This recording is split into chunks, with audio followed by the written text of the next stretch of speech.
그 당시에 이제 양재택 씨하고의 소송이 있었을 때 중간에 이제 법무사가 있었어요. 백 씨. 네. 예, 이 양반이 결국은 돌아가셨는데. 무고로 살고 나와서 갑자기 돌아가셨는데 네. 이분의 증언을 번복하기 위해서 김건희 씨가 1억을 들고 갔다라는 얘기가 있었어요. 그리고 이게 이제 법정 진술로 인정을 했더라고. 들고는 갔는데 안 줬으니까 다시 가져왔대.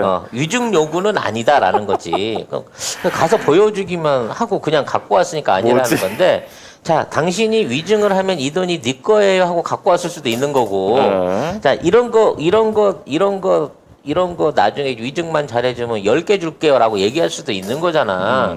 현장에 갖고 왔다고 안 받았다고 해갖고 이 자체가 범죄 행위가 아니다라고 얘기하는 거는 네. 음주운전을 했는데 당시에 기록이 안 남았으니까 나는 죄가 없다라는 얘기랑 똑같은 거예요. 결과적으로 이 분이 무고죄로 들어가고 여기에 대해서 입을 다물었어요. 위증은 안 했지만 당신이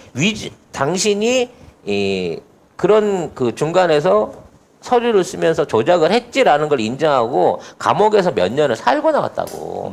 그럼 사실상 위증을 한 거야. 그렇죠. 인정을 해줘버린 거잖아. 그리고 항소심에서 백 씨가 2005년 항소심에서 얘기했어요. 최 씨로부터 대가를 받고 위증했다. 라고 말을 했는데도 재판부는 최종적으로 최 씨의 손을 들어줬습니다. 그러니까 이놈의 재판이 검사뿐만 엉망진창이에요. 아니라 판사까지도 최은순과 지금의 김건희를 위한 재판으로 이루어졌단 말이야. 그렇죠. 그러니까 이 법무부 자체가 검사만 동일체한 게 아니라 판사도 동일체였고 아까 그 연결된 판사들 중에 연결고리가 지금 드러나 보이는 사람이 지금 나경원의 남편인 김재호 판사라는 거예요. 그러니까 이게 만약에 진짜 일반인끼리 이런 소송이 있었다고 하면 이렇게 될까요, 과연? 이 사람이? 1억 원 들고 갔는데 이 사람한테 내가 대가를 받고 위증을 했다라고까지 증언을 했는데 이거를 그 대법원에서 이 사람 최은순 씨 손을 들어줬다는 게 그게 말이 되나요? 이거는 그럴 수가 없죠. 아무튼 뭐 이러한 상황 속에서도 윤석열은 적극적인 해명을 하지 않은 상태로 네. 부인의 논문 문제라든지 이 장모에 대한 문제에 대해서 자신은 모르쇠로 아예 언급을 안 하는 쪽으로 하고 있고요. 네. 우리 언론도 묻지를 않아. 가장 이해 당사자였고 뭐 직접 장모는 친족 아니냐? 친족은 우리 법상으로 친족은 아니지 장모까지도 않나? 친족일 친족인가? 거라마. 왜냐면 장모도 의료보험에 올릴 수 있으니까 친족의 범주가 맞아요. 네.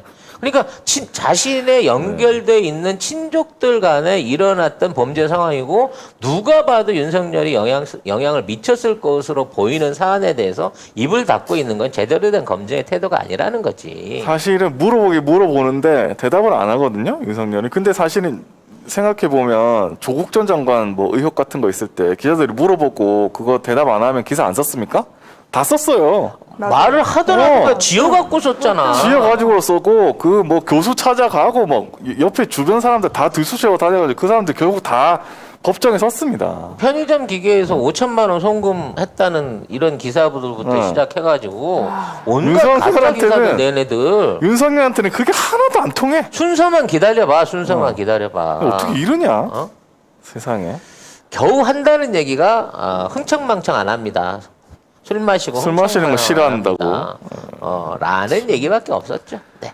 아무튼 이 얘기는 더 앞으로도 할 얘기가 많을 겁니다만 자꾸 이제 정치가 중요한데 부인 과거가 어떠면 어떠냐, 접대부였으면 뭐 영부인 못하냐라는 우리 언주 언니의 놀라운 쉴드도 있었습니다만 그건 쉴드가 아니라 오히려 뒤로 한 번 더 까는 거예요. 이거는. 조선일보 기사 뭐 칼럼도 있었죠. 줄리면 어떻고 뭐 캔디면 어떤 뭐 이런 그런 것도 있었죠. 그러면 김성주 누나. 예. 그분이 아마 글을 그렇게 쓴 거는 인정한 거 아닌가? 이게 결과적으로 이제 그러니까 줄리라는 거. 장모는 버렸고 이제 줄리 버리기 수순에 들어간 거예요. 인정한 게 아닌가 그 꼴이에요 지금. 그래서 줄리도 사법 처리를 받아야 된다라는 쪽에 공정한 법 집행을 위해서는 저희 집사람도 감옥에 가야 마땅합니다라고 윤석열이 또 선언함으로써 약간 계백장군 코스프레. 이거 말도 안 되는 얘기지만 다 보내. 다 보내고 가족들 다 보내고 나 혼자서 대한민국을 구하기 위해서 이렇게 우뚝 섰습니다. 아니 근데 이 코스프레를 할 것 같아요. 지금 자기가 한 짓이 있는데 자기는 피해갈 수 있을 거라고 생각하나? 지금 그 중심에 자기가 있는 거잖아요. 지금 자기가 대선 후보인 입장에서는 못 건드린다고 생각하는 거지. 지금 나를 건들면 이거는 정치적 탄압이다. 라고 생각할 수 있으니까 그럼 언제 건들 수 있어요? 대선 후보군에서 쫓겨나면 건들 수 있죠. 아, 그러면 건들 수 네, 있어요? 그건 그때 끝난 거니까. 근데 그 전에 건들면 이건 대선에 영향을 미치기 위한 정치적인 일종의 공작이다라고 주장을 할 거거든. 또 그런데 부담을 가지는 검찰이나 정치 관계자들도 있으니까. 문제는 이제 예비 후보로 국진당에 등록을 안 하고 무소속으로 지금 등록을 하고 있다는 그렇죠. 거죠. 무소속으로 등록을 해가지고 뭐 안 들어가, 아니 못 들어가는 못 들어가. 거야. 이거는 지금의 못 입장에서. 들어가요. 근데 국민의힘도 부담스러워서 못 받아요. 그리고 지금 그때 당시에 법무부 장관 했던 저기 황교안도 있지 않습니까? 뻔히 무슨 내용으로 징계받았는지 아는 사람이 대선 출마할 거 있는데 만약에 경선에서 둘이 만난다 치보세요. 야, 니 그때 왜 징계받았어? 이렇게 물어보면 윤석열이 뭐라고 대답할 거야? 이건 뭐 내부 팀킬도 아니고 선후배 팀킬인 건데. 그러면 답이 없습니다. 자, 여기서 윤석열 중요한 답이 건 없어. 뭐냐면, 자, 이러한 윤석열에 대한 지지도가 언론 조사 결과 아직도 압도적인 1위를 하고 있다라고 조사 결과가 나온다는 거예요. 그러니까 국민들은 이런 거에 신경 안 씁니다. 줄리가 화산사를 다녔던, 23일에 검사와 사귀었던, 네. 김범수와 윤석열을 놓고 이중 동거를 했던 이런 거는 아무 상관없습니다 정치하고 라고 국민들이 생각하고 있다고 여론조사 결과를 내놓는 거예요. 자, 여기서 생각해봐. 이건 말도 안 되는 얘기지만 왜 이런 결과가 나오는지를 우리가 생각을 해봐야 된다는 거야. 왜 나오나요? 지금 있는 그나마 여야의 역전 상황, 그러니까 마치 야권이 지금 현 정권을 심판하기 위해서 국민들의 지지를 받고 있다라고 하는 이 말도 안 되는 코스프레를 하기 위해서는 지금의 지지율과 어떤 그 대선 후보의 경쟁력을 유지를 해야 돼요. 근데 지금 윤석열이 페이스메이커에서 탈락을 하게 되면 아무도 그걸 받아줄 사람이 없어, 저쪽 진영에는. 그렇죠. 아직 준비가 안 된 거야, 다음 주자가. 뭐 최재형이 자기가 뭐 할 것처럼. 제이 형이 아직 지게를 못 구해가지고 못 나오신 거예요? 그 제이 형이 허리 힘이 모질해가지고 못 지게를 들- 못 못 들고 일어나- 있어가지고 지금 등판이 안 되고 있는 상황인 거거든. 그러니까 다음 주자가 나올 때까지는 언론은 계속 윤석열이를 칭송하고 뜯을 수밖에 없어요. 버텨야 되는데. 버텨야 되니까. 그래서 윤석열이 바톤 터치를 자연스럽게 해주고 다음 야권 주자가 나타났을 때까지는 억지로라도 쉴드를 지금처럼 칠 거라는 겁니다. 윤석열을 유지시켜야 한다. 유지시켜야 되니까. 유지가 어차피 얘는 중요한 페이스메이커니까. 이게 유지군요. 유지군요. 네. 그래서 멤버십 유지. 지금 뭐 언론이나 이런 쪽에서 윤석열을 실드 쳐주는 건 다음 주자가 생겨날 때까지 뿐이에요. 생겨나게 되면 네. 그 사람으로 옮겨가기 위해서 더 신랄하게 깝니다. 근데 그러면 윤석열은 본인이 지금 그렇게 쓰임을 당하다 버려질 거라는 걸 모르는 거예요? 아니면은 그걸 알면서 뭔가 뒤로 방책을 마련을 하고 있는 걸까요? 모르면 세상에 둘도 없는 바본데요. 네. 모르는 것 같습니다. 아직도 자기가 아니 그리고 다른 방법이 유력하다고 없어. 보고 있는 것 같습니다. 다른 방법이 없어. 이게 뒤로 돌아갈 수 있는 그런 명분도 없고 그렇죠. 자기가 근데 발을 물러날 떼면, 때도 없어. 그냥 죽는 줄 알고 그냥 가는 거예요. 나는 모르는 일이에요. 그냥. 장모하고 부인도 부인이 모르겠고. 이렇게 한 거고요. 이 사람들 전부 잡아쳐 넣으세요. 저는 상관없는 사람이에요. 이렇게 나가는 수밖에 없다는 거지. 그거밖에 없죠. 그래서 결국 살수 있는 대통령이 길은. 돼서 다른 정상하고 만나면 아유 저희 장모는 저희 깜빵에 저희 부인도 저쪽에 네. 근데 애초부터 SS가 윤석열을 키워가지고 이 정권 흔들기를 네. 어, 시도해가지고 정말 뭐 성공했지 어느 정도는. 아니지 청와대를 끌어들여갖고 사실상 네임덕을 만들려고 했는데 그건 실패했지. 실패했지. 실패했죠. 그리고 그걸 하기 위해서 엄청난 공력을 쏟아 부어가지고 지금 오죽하면 중앙일보 그 홍석현 회장 아니 대표 편집자가 지금 뇌물 혐의로 지금 아, 구속돼 갖고 맞아요. 있잖아. 네. 이거 왜 지금 넣냐면 지금 넣어서 꼬리를 자르지 않으면 나중에 더 큰 사고가 생길 것 같아요. 논설위원이 진짜요? 깜빡 왜냐면 기소됐죠? 나중에 이러한 논설을 누가 주도했고 그 백에 삼성이 있었니 없었니 이런 얘기 나오기 전에 삼성은 발빠르게 지금 손절매를 치고 있어요. 아, 그래서 이게 떴구나. 근데 지금 이분도 그 무슨 수산업자? 뭐 구분 사건에 연루된 거거든요. 그러니까. 그래가지고 지금 언론인들이 하나둘씩 종편, 중앙일보, 조선일보, TV조선 이렇게 계속 그쪽만 계속 걸려 들어가고 있는데 이 상습적인 한 번도 그 발에 물 안 담궈 보신 이 수산업자가 지속적으로 자기 권리를 위해서 자기 안전을 위해서 지금 리스트를 풀고 있다고 봐야 되는 거고요. 이거를 수세적으로 방비하다 못하다 보니까 먼저 손절매를 치고 있다는 거예요. 자, 제일 중요한 건 삼성이 이 배후에서 빠져나가기 위한 언론 플레이가 무엇보다도 제일 중요하다는 겁니다. 윤석열 하나도 안 중요해요. 차기 대권 하나도 안 중요합니다.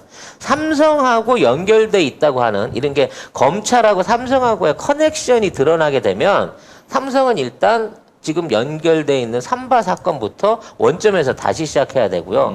그러면 최소한 4조 5천억 이상의 부정회계에 대한 부분을 역으로 쏟아내게 되고 그럼 삼성의 지배구조가 날아가면서 재용이는 진짜 못 나오게 되는 몸이 될 수 있기 때문에 아, 진짜 그러네. 네, 지금 있는 상황에서 삼성까지 연결되어 있는 윤석열의 고리를 끊기 위해서 뭔 짓이든 다 할 거예요. 지금 언론들은. 윤석열을 없애서라도 그렇지. 삼성과 삼성과 윤석열. 연결 관계를 묻어야 된다는 거지. 아, 기존에 그럼 삼성하고 연결돼 있던 지금 현직 검사들 입장에서도 이거 빨리 정리해달라. 그렇지. 윤석열 타고 만약에 우리까지 오게 되면은 다 죽는다. 다 죽는다. 어. 저쪽에서 빨리 끊어달라고 요구를 하고 있겠네요. 그 윤동훈 같은 경우가 이제 대표적으로 한동훈? 한동훈 같은 경우가 대표적으로 그 관리했던 사건이 뭐냐면 그 박근혜 정부 때 이재용하고 돈 거래 주고받은 거하고 최순실이 독일로 돈 빼돌린 거, 네. 뭐 10조 원이 있다고 하는 독일 법무부가 전부 돈 들어온 기록을 다 갖고 있으니까 갖고 가세요라고 하는 이 사건에 대한 그 담당 검사가 한동훈이었어요. 그러니까 박근혜 비자금부터 연결해가지고 최순실 비자금 독일에 있는 10조까지도 전부 다 윤석열 라인들이 쥐고 관리를 하던 거였다는 얘기지. 그렇죠. 근데 그쪽에서 수사를 많이 그렇지. 했으니까. 그래서 이러한 라인들이 나중에 무너지게 되면 진짜 이 검찰뿐만 아니라 기존에 있는 친이 친박에 의존하고 있는 이 국진당 계열 자체가 다 무너져 버릴 수 있는 위기란 말이에요. 그래서 한동훈을 이렇게 지켜야 되는 거야. 한동훈 카톡을 지켜줘 갖고 둘의 아름다운 불륜을 지켜주기 위해서 한동훈을 지키는 게 아니고 네. 한동훈이 최순실과 박근혜 비자금과 관련된 특히 삼성이 연결돼서 돈을 주고받았거나 제시했거나 송금이라든지 돈을 옮겨주는 이체에 영향을 미쳤을 것 같은 이 사안이 터지게 되면 뇌물죄도 원천으로 다시 돌아가게 되는 거고 분식회계와 삼성의 지금 불법적인 어떤 그 뭐 제일모직과 합병 문제를 비롯한 모든 부분이 원래 재수사로 다시 돌아가야 된다는 상황이 생긴다는 거예요. 이게 큰 건이에요. 진짜 그러면 큰데요? 윤석열은 버려지고 한동훈은 살아남을 가능성이 있다는 거는? 뭐 윤석열을 끊음으로써 한동훈은 어떻게든 그대로 둬야 되는 거죠. 그래서 한동훈이 지금 연수원에 있으면서도 안 나오고 버티고 있는 경우가 나가면 나는 바로 끌려간다는 걸 알고 있기 때문이라는 거지. 그렇지. 그러니까 요 사안을 여러분이 단순한 치정 사안으로만 보시면 안 돼요. 와. 이 뒤에 배우에 연결돼 있는 아까 얘기한 건희 언니와 범수 오빠의 사랑하고 이제 범수 오빠하고 호영 오빠의 우정 그리고 호영 오빠가 하던 국책산업 방산 비리 그리고 그 당시에 연결됐던 과정에서 검사하고 커넥션 요게 줄줄이 사탕으로 다 달려있는 문제라서 이걸 단순한 이 치정 사건으로 해갖고 거기서 고리를 끊어버리면 진짜 큰 적폐의 틀을 못 추려낸다는 점에서 이 점에 대한 관심을 지속적으로 가져야 되는 그러한 관점이 있다는 것이죠. 이거는 대하 드라마다. 와, 거대한 대화 드라마입니다. 네. 수십 년간 진짜. 이런 관계가 지속되면서 우리나라를 움직였던 검은 세력들이었다는 거 아니야, 이들이. 그렇죠. 그래서 지금 그 중에 하나겠죠, 그냥. 총수가 갇혀 있는 SS 입장에서는 이제는 차기 대선을 통해 가지고 정권을 탈환해 갖고 이 문제를 해결한다고 하는 원대한 꿈은 이미 날아갔어요. 그렇지. 그래서 아마 지금 국짐이 됐던 뭐 어느 쪽에라도 삼성이 대놓고 대선 지원이라든지 이런 걸 못할 것으로 보입니다. 오히려 지네 사람들을 빨리빨리 가벼운 죄로 구속을 시켜가지고 얘네들이 입막음하고 손절하는 게 더 급해요. 터는 게 빠르죠. 지금. 터는 게 빨라요. 지금 그렇기 때문에 지금 덮을 수가 있는 없어. 상황에서는 확 털어버리고 갈 가능성이 높다고 봐집니다. 그렇게 그 중에 되면 배신자 나오면 어떡해? 아니 그 배신자는 못 배신자는 나와요. 지켜주면 배신이 어. 안 되지. 아, 먹고 살게 해주면 뭐. 윤석열로 끊어주면 배신이 안 돼요. 근데 여기서 계속 줄줄이 사탕으로 한동훈 이와 관련돼 있던 특히 삼성 기업 비자금 문제하고 연결돼 있던 연결고리가 만일 이 뽑혀져 나오게 된다고 치면 이거는 걷잡을 수 없는 사태로 간다는 거예요. 우리 이제 영국 키키 제품들을 본격적으로 광고하고 있습니다. 네, 네이버에 영국 키키라고 치셔야 접속할 수 있는 사이트가 있는데 이제 굉장히 다양한 종류 식품들이 있어요. 영국 네, 키키. 5개 브런치에 한 120개 정도 제품들이 있는데 지금 이제 들어가서 보시면 제일 주종으로 있는 게 레시틴이나 MSN, 식이 유황 그리고 차전자피 뭐 이런 것들 MSN 안에는 비타민 D도 함유되어 있는 것으로 알고 있습니다. 배송지 적고 주소 적으면서 밑에 보면 요청사항 거기다 송 작가 TV만 쓰시면 2개를 시켰는데 3개가 오는 기적이 일어나게 된다는 겁니다, 여러분. 사이트를 어디로 그러니까 들어가야 어느 될지. 사이트? 다 들어가셔도 됩니다. 가급적이면 네이버 페이로 결제를 하시는 게 네이버 페이로? 혼선 없이 빨리 가실 수 있다고 합니다. 네. 그럼 2+1 기간이 언제까지냐고 박혜라 송 작가 님이. 맘대로죠. 아, 구매 인증을 하시는 분한테는 남아있는 피땀 눈물 화장품 세트들을 풀어드리기로 약속을 드렸습니다. 진짜 걷잡을 수가 너무 없습니다. 엄청나서. 진짜 너무 크다 이거.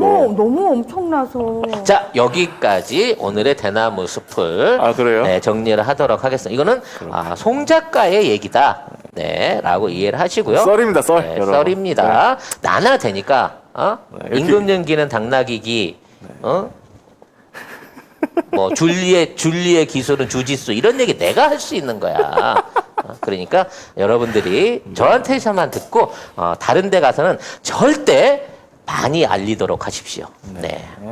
뭐?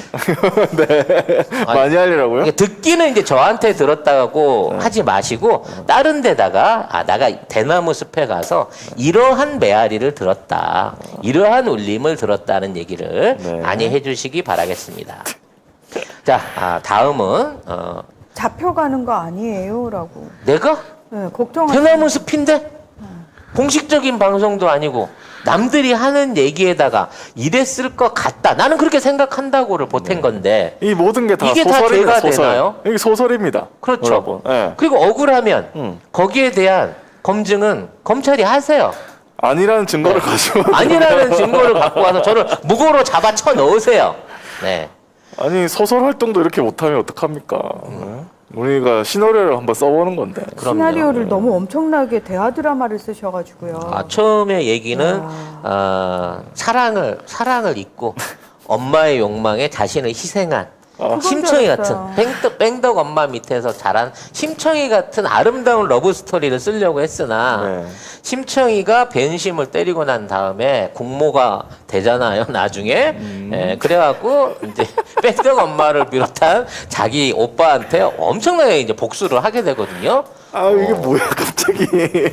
신데렐라도 마찬가지야. 이건 아닌데, 근데. 유리구두 찾아 왕자님 만난 다음에 엄마한테 복수를 해요. 백설공주도 엄마한테 복수를 합니다. 근데 아름다운 동화에는 그게 끊겨져 있는 거지. 맞아요. 예. 뒤에 사실 그게 다 잔혹동화. 다 단옥동화로 뒤에 가서 막 정말 불달궈진 쇠신을 신겨서 춤을 추게 하고 막 어마어마한 복수를 합니다. 그래서 행복하게 살았습니다. 끝이 아닙니다. 행복하게 살았습니다. 중략인 거고요. 마무리가 이제 어디까지 갈지를 봐야겠지. 진정한 성인동화가 되는 거기 때문에. 그러면 이 송 작가님 진짜 궁금해서 그런데 이 대하 드라마를 쓰시는데 이거와 관련된 소스는 언제쯤 알게 되신 건지 송 작가님 입장에서는 얼마 안 되신 거죠? 아니 제가 워낙에 이런 이제 그 치정 관계에 관심이 많아요, 제가. 그래서 이제 남의 그 이런 네. 뒷얘기, 송사 얘기 이런 거 듣는 거 너무 좋아하거든요. 그렇다고 내가 뭐 쫓아다니면서 조사를 했겠어, 뭐 어떻게 했겠어? 그러니까. 그냥 풍문으로 들었어요. 최근에. 최근에. 네, 최근에. 어? 예. 풍문으로 들었어. 그대에게 애인이 있었다는 사실을. 뭐 이 노래 가사처럼 네. 정말 풍문으로 들은 겁니다. 여러분들도 관심을 가지면 이런 풍문은 얼마든지 들으실 수 있다는 거죠. 아니 그리고 저희- 인터넷에도 많아요. 인터넷에서도 이런 글들이 글이나 영상이나 이런 것들이 인터넷에 되게 많습니다. 그러니까 이런 풍문이 떠돈 지 사실 얼마 안 됐으니까. 예. 그렇습니다. 그렇습니다. 네, 절대 진실은 묻히지 않고요. 앞으로 이제 이런 내용들이 계속해서 드러나게 됩니다. 처음에는 쉴드를 치던 애들이 오히려 더 이것 갖고 물고 뜯게 될 거라는 거죠. 그러니까 저는 이제 이게 오히려 우리 그 정상적인 우리 민주주의 그 문재인 정권을 지켜가는데 일종의 마중물이 될 것 같아요. 걔들은 나름대로 지금에 있는 어떤 그 시민혁명을 촛불혁명을 무력화시키고 새로운 정권 찬탈을 노리면서 이러한 시나리오를 썼겠지만 지금 이게 역풍이다 갖고 니들의 목을 조이러 가고 있다라는 사실에 대해서 여러분들은 사필귀정의 역사를 이뤄가는 과정 중에 중심에 계시다는 거를 그렇습니다. 좀 아시고 증인이 돼주시고 널리 알려주시고 딴 사람보다 내가 미리 알았어. 내가 이 꼴을 미리 알았네 라고 얘기해 주실 수 있는 그런 애청자들이 되주시기 바라겠습니다. 네.